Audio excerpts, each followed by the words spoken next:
and welcome to yet another episode of the Virtuous Woman Show. My name is Sheila Juma, and I'm so happy that you have tuned in to this wonderful show. We hope you've had a great week wherever you're watching us from. Kindly do tell us where you're watching us from. You can text us on any of our social media platforms. We are the Virtuous Woman Show on Instagram, on Facebook, on Twitter, and on YouTube. You can text us on the numbers on your screen as well. Tell us where you're watching us from. If you have any questions for us, do feel free to ask on those platforms. If you have never watched our show before, karibu sana. If this is your first time, if you're returning, thank you so much for always being a faithful viewer. I know that this show has been a blessing and has made an impact in your life. If you're watching us online, go ahead and share. As always, I'm always asking you to share because we want this show to impact as many people as possible. We are so grateful to have you viewing us today. Today we are talking about gender roles in a society where the girl child has been empowered more than the boy child. These lines of gender roles have been blurred. And to talk with us about this very important topic, we have a beautiful woman of God on set with us, and I'm going to allow her to introduce herself. Karibu sana. You can go ahead. Tell us who you are and what you do. Thank you so much. Karibu. My name is Margaret Mushendo. I'm a gender practitioner, and I work for Philadelphia Women Crisis Center, a shelter for women and girls who've undergone any form of sexual and gender-based violence. Wow. Thank you for having me. Thank you so much for coming. That's very interesting. You said you work for what again? A crisis center? I work for a crisis center. Yeah. Okay, and you deal with women who have been through gender-based violence and all that? Yes. Okay. Actually, we shelter women and girls Oh, you house them. between the ages of 18 and 35 Mhm. who've gone through any form of sexual and gender-based violence in its various forms. Okay. By that I mean rape, Okay. defilement, Mm. domestic violence, and other abuses. Wow. Yeah. That's very important information. So we can reach you if someone is watching and they would like to reach out to you for that. Yes. They can. Yeah, All they right. can. At the end of the show, we'll give her contact, and you can reach out to her or the contact of the Philadelphia station. What? Yeah. And then you can reach out to her if you are in such a situation. That's very beautiful. Now, today we're talking about gender roles. So maybe before we can begin, you can explain to us and define for us what gender roles are in our society. Yes. Thank you. When we talk about gender roles, just as the name suggests, we are talking about aspects of gender and also aspects of the roles that the society has embedded or has bestowed on either a woman or a man. By definition, gender roles are societal, actually socio-cultural expectations by the society by the virtue of you being either a woman or a man. Okay. And when we talk about expectation, it can be either how should you dress, how should you act, Wow. how should you speak, Yeah. by the fact that you are either a woman or a man. All right, that's a very Yes. beautiful definition. Of course, this varies in cultures. Exactly. So maybe you can talk to us about here, where we are in Kenya. Yeah. Like for instance, in Kenya, we have some societal expectation that the society expects that you, by the virtue of being a woman, for example, me being Margaret, there is a certain way the society expects me to dress, first of all. Yes. Like for instance, in the traditional days, in the olden days, we are now defying those norms. But in the olden days, you find that it was always expected for a woman to wear a dress. Whereas, when it comes to men, they were expected to wear long trousers. Even sitting, the way we are seated, Yes. it's a societal expectation that when you're sitting as a woman, Your you legs close are your together. legs, and you are not supposed to just spread your legs. Whereas it was opposite for men. And when we talk about now gender roles in our Kenyan context, there are those expectations, like even when it comes to cooking, a woman is Yes. expected to cook. That's a Yes. role of a woman Yeah. as it's defined Yeah. socio-culturally. When it comes to nurturing children, that is the role of a woman, ideally. Yeah. And when it comes to men, they're expected to bring food on the table. Yes. Yes. Yes, they're expected to go out, get the money, And bring it home. exactly. That's And in great. some cultures, like for instance, the Kalenjin culture, Yes. that is where things like when they are referring to the family setup, you'll never hear them, when you ask them, who is at home?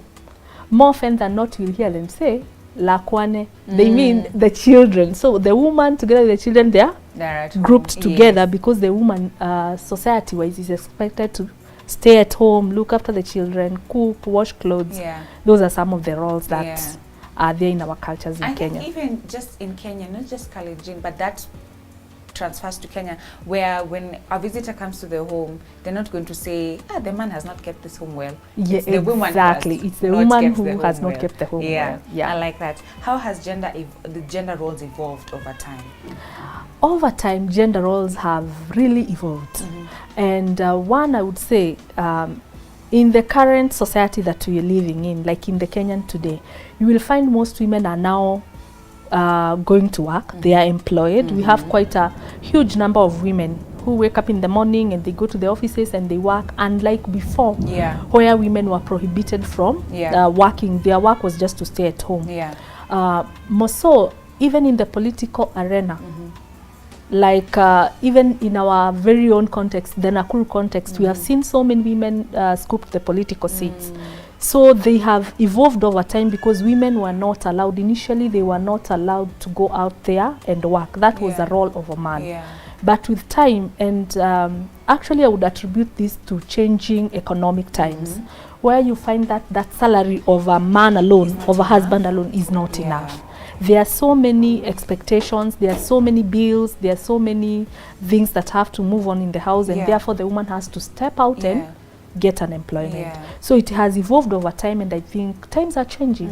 Also, the aspects of digitalization, we find that now women, initially we didn't have more information that we can also bring bread at home. But now with the information all over, and also with education, so many women are now educated and they are going out there to look for work.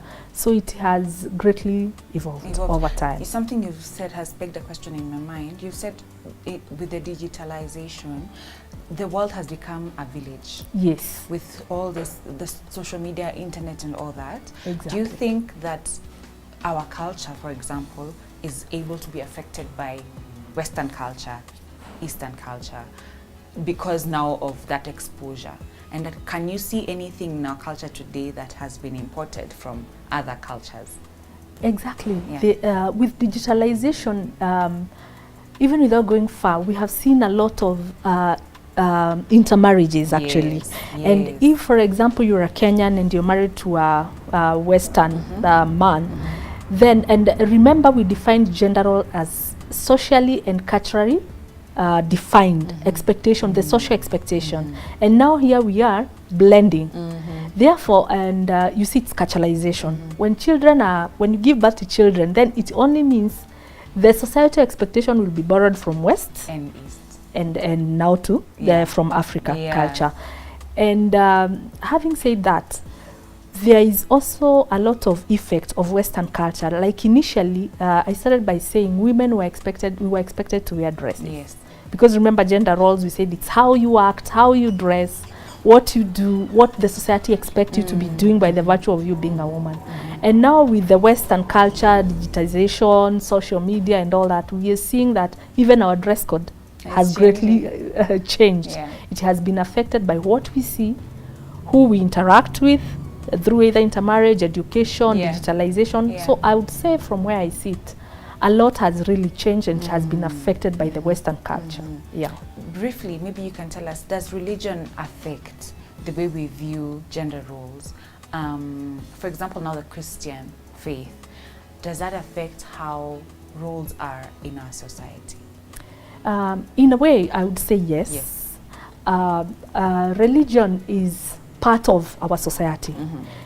And like for example, some of us who are Christians and who value our Christian values, of course there is a dress that I would feel, no, this one I can't step with it in the church. So basically, the fact that I have some beliefs, I have some norms, I'm bound to go beyond what I'm being culturalized, and my Christianity, my religion comes in. So I would say it does affect a big deal. Now, how do gender roles impact an individual? They do. They impact greatly an individual. And what I would say, they have negative impacts, more so negative, but also positive. Okay, let's start with the negative. When it comes to gender roles, the way you are culturalized as a child is bound to affect you. Because for me, I would say it cocks capabilities. Like if I was trained that I'm a woman, so I should be docile, I should be meek, I shouldn't be aggressive, I shouldn't stand before people and speak out my mind, that affects my capability. And I would give an example, like for example, when it comes to education, most of the girls tend to shy away from STEM subjects, the science subject, the mathematics, because they were culturalized, those are hard things. Yes, Therefore, they're for the boys, they're for men.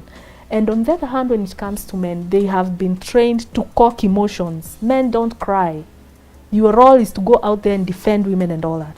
And that's why I would say you're seeing most of the boys, they are dying in silence. So sometimes it is a bottleneck to development because you're afraid. Me, I was trained to be kind, just sit down there, don't talk much. And also for the boys, sometimes it affects them because when they are not able to do something, they can't come out and say, I'm not able to do. Yeah, they can't sit So unapata, they just push so hard until sometimes they break down. They cannot be able to move on. So it has some major negative effects. But then on the positive side, like when it comes to dressing, you see there are those, I'm not trying to say that to define a certain way of dressing, but sometimes we have had a society where we have people so much exposed. And now when it comes to gender roles, there is that aspect of dressing where a woman, you're supposed to dress like this, you're supposed to talk like this. So in a way, gender roles, they shape the society. Yes. And that is a positive aspect. It gives structure to the society. Exactly. Wow. I like what you said, that it gives structure to the society, because when you know what you're supposed to be doing, everything works. Exactly. Yeah, and especially in the context of a marriage, where the woman knows what she's supposed to be doing, the man knows what he's supposed to be doing. But something about the negative aspect, maybe you can touch on, is when the men are not taught to maybe do some things for themselves, and they are expecting to find a wife so that that wife can do it for them. Is that a negative, or is that how it's supposed to be? For example, men cannot enter the kitchen. I think from where I sit and from my interactions with people and the kind of work that I do, sometimes it's a negative aspect, I would say so. Because to a certain extent, it breeds gender-based violence. Wow. Because an instance where I'm not in a position to, but because you're trained, I should.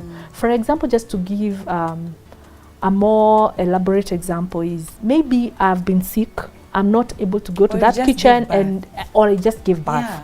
But because of the way you're brought up as a man, I'm the one who is supposed to cook at all times, and you cannot enter that kitchen.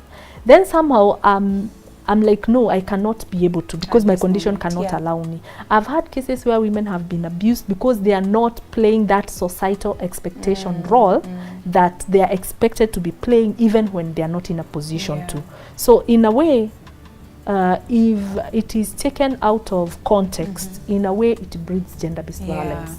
Wow, that's very informative. We're going to take a very short break, and then we'll be right back with this amazing topic on gender roles.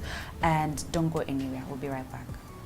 Just moment, ever just